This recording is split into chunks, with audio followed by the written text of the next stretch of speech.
옛날 옛적에 어린 소녀가 있었다. 부자 아버지가 사악한 계모와 결혼하자 그녀는 두 딸과 함께 집에 정착했습니다. 그들의 얼굴은 아름답고 하얗지만 그들의 마음은 사악하고 잔인했습니다. 그리고 불쌍한 소녀에게 힘든 시간이 왔습니다. 아침부터 저녁 늦게까지 그들은 물을 나르고 스토브를 데우고 음식을 요리하고 설거지를 하고 빨래를 하는 등 더러운 일을 하도록 강요했습니다. 게다가 이복 자매들은 최대한 그녀를 화나게 하기 위해 최선을 다했습니다. 그들은 그녀를 조롱하고 완두콩과 밀을 재에 부었고 그녀는 앉아서 그들을 골라했습니다. 저녁에 일에 지쳤을 때 그녀는 침대가 아닌 스토브 옆바닥에서 자야 했습니다.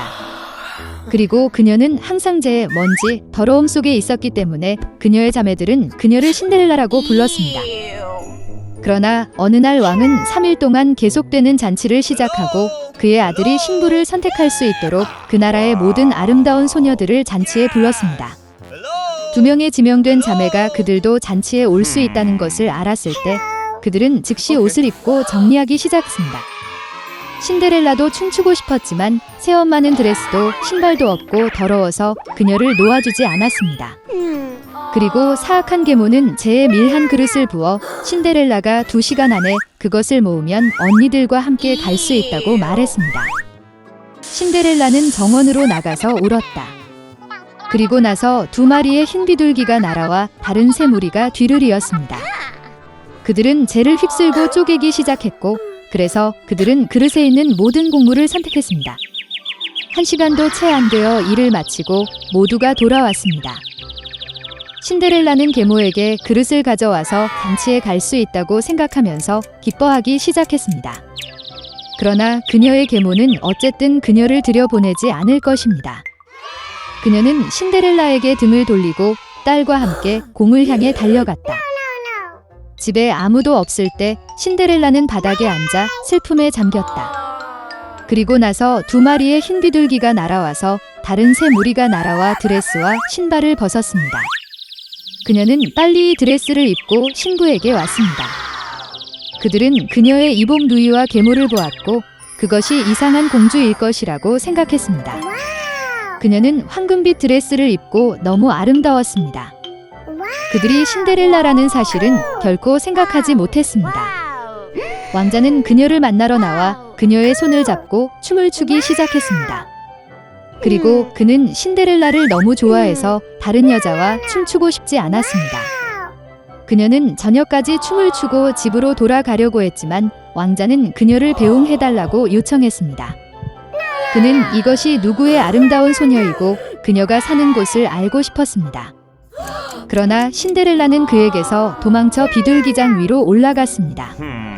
왕자는 비둘기장을 파괴하라고 명령했지만 그 안에 아무도 없었습니다. 그리고 가까운 곳에서 그는 그의 아름다운 낯선 사람을 찾을 수 없었습니다. 아무도 신데렐라가 그녀를 집으로 데려간 비둘기에 의해 구출되었다는 것을 짐작할 수 없었습니다.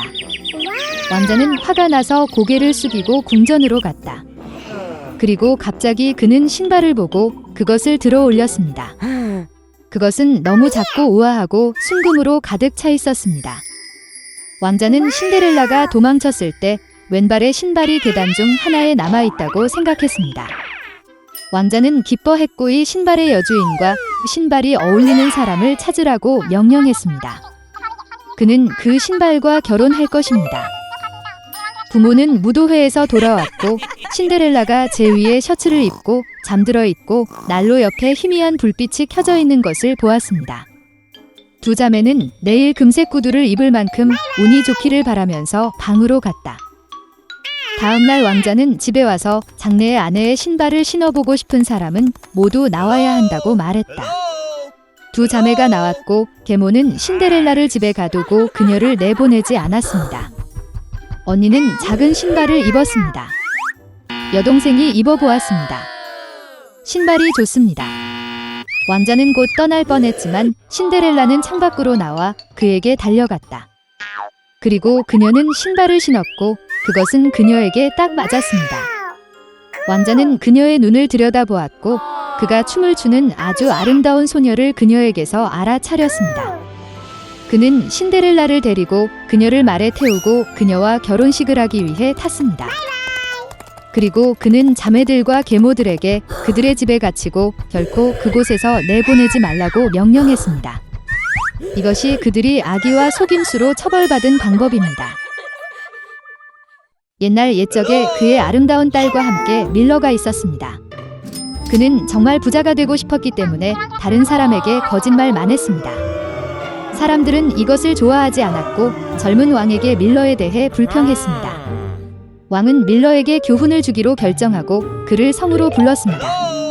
왕에게 자신을 소개하면서 밀러는 아름다운 딸에 대해 말했습니다. 그는 그녀가 짚을 금실로 바꾸는 방법을 안다고 거짓말을 했습니다.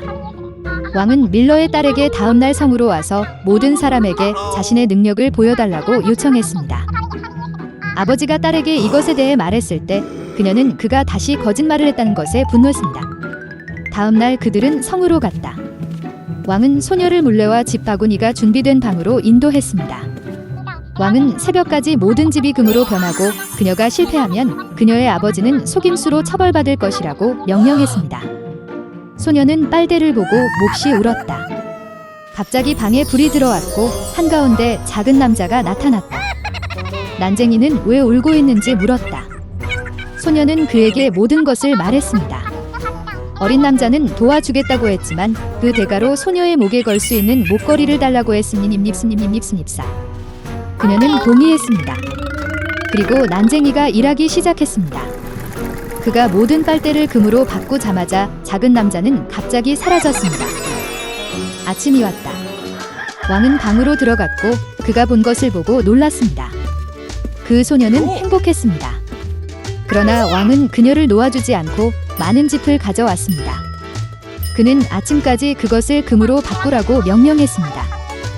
소녀는 다시 울기 시작했다. 그러나 난쟁이가 다시 그녀 앞에 나타났습니다. 이번에 그는 어머니가 그 소녀에게 준 귀중한 반지를 대가로 요청했습니다. 드워프는 반지를 잡고 빨대를 돌리기 시작했습니다. 아침에는 바구니에 금이 가득했습니다. 왕이 방에 들어갔을 때 그는 매우 기뻐했습니다. 하지만 이번에는 소녀를 놓아주지 않고 방 전체를 짚으로 채웠다. 왕은 모든 빨대를 새벽까지 금으로 바꾸라고 명령했습니다. 그 대가로 그는 아버지를 용서하고 여왕으로 삼겠다고 약속했습니다. 왕이 방을 떠나 자마자 드워프가 다시 나타났습니다. 그러나 이번에는 소녀가 그에게 아무것도 줄 수 없었습니다. 그리고 그 작은 남자는 미래의 여왕이 태어날 아이를 주면 짚을 금으로 바꿀 것이라고 말했습니다. 그 소녀는 다른 방법을 보지 못해서 그의 제안을 받아들였습니다. 아침이 되자 왕은 금을 보고 매우 기뻐했습니다. 이번에는 약속을 지켰습니다. 그는 소녀의 아버지를 풀어주고 그녀를 그의 아내로 만들었습니다. 그래서 밀러의 딸이 여왕이 되었습니다. 잠시 후 그녀의 아이가 태어났습니다. 그러던 어느 날 소녀가 그를 침대에 눕혔을 때 작은 남자가 나타났습니다. 그는 여왕이 난쟁이의 이름을 알지 못하면 3일 안에 아이를 데려갈 것이라고 경고했다. 작은 남자가 사라지자마자 소녀는 하인들에게 왕국의 모든 이름 목록을 만들어 달라고 요청했습니다. 아침에 하인들이 목록을 가져왔습니다. 드워프가 나타났을 때 그는 여왕에게 그의 이름이 무엇인지 물었습니다. 그녀는 목록에 있는 모든 이름을 하나씩 읽기 시작했습니다. 여왕이 끝났을 때 작은 남자는 이름에 맞는 이름이 없다고 말했습니다. 그리고 그는 사라졌습니다. 소녀는 종들에게 이웃 왕국의 모든 이름 목록을 만들도록 요청했습니다. 아침이 되자 하인들은 발견한 모든 이름을 종이에 적었습니다. 드워프가 나타났을 때 그는 여왕에게 그의 이름이 무엇인지 물었습니다. 그녀는 목록에 있는 모든 이름을 하나씩 읽기 시작했습니다. 그러나 그들 중에는 올바른 사람이 없었습니다. 그리고 작은 남자가 사라졌습니다. 여왕은 종들에게 알려진 모든 국가를 방문하고 가능한 한 많은 이름을 모으도록 요청했습니다. 새벽에 하인이 여왕에게 전날 밤 특이한 상황을 보았다고 말했습니다. 숲을 걷다가 작은 집을 발견했습니다. 불 근처의 안뜰에서 어떤 난쟁이가 내일 여왕의 아이가 마침내 그의 아이가 될 것이라는 노래를 불렀습니다. 동시에 그의 이름을 즐겁게 외쳤다. 그의 이름은 럼플스틸트스킨이었습니다. 아침이 되자 난장이가 다시 나타났습니다. 그는 여왕에게 그의 이름이 무엇인지 물었습니다. 소녀는 자신의 이름을 모르는 척하고 목록에서 이름을 읽기 시작했습니다. 여왕의 새로운 오답이 있을 때마다 작은 남자는 점점 더 즐거워졌습니다. 마침내 소녀는 그의 이름을 외쳤다. 그리고 동시에 난쟁이의 발 아래 땅이 딱딱거리며 거대한 구멍에 빠졌습니다. 그래서 여왕은 탐욕스러운 작은 남자를 제거했습니다. 나중에 그녀는 모든 것에 대해 왕에게 말했습니다. 그는 여왕이 일어난 일에 대해 미안하다는 것을 알고 그녀를 용서했습니다. 그 이후로 그들은 행복하게 살았습니다.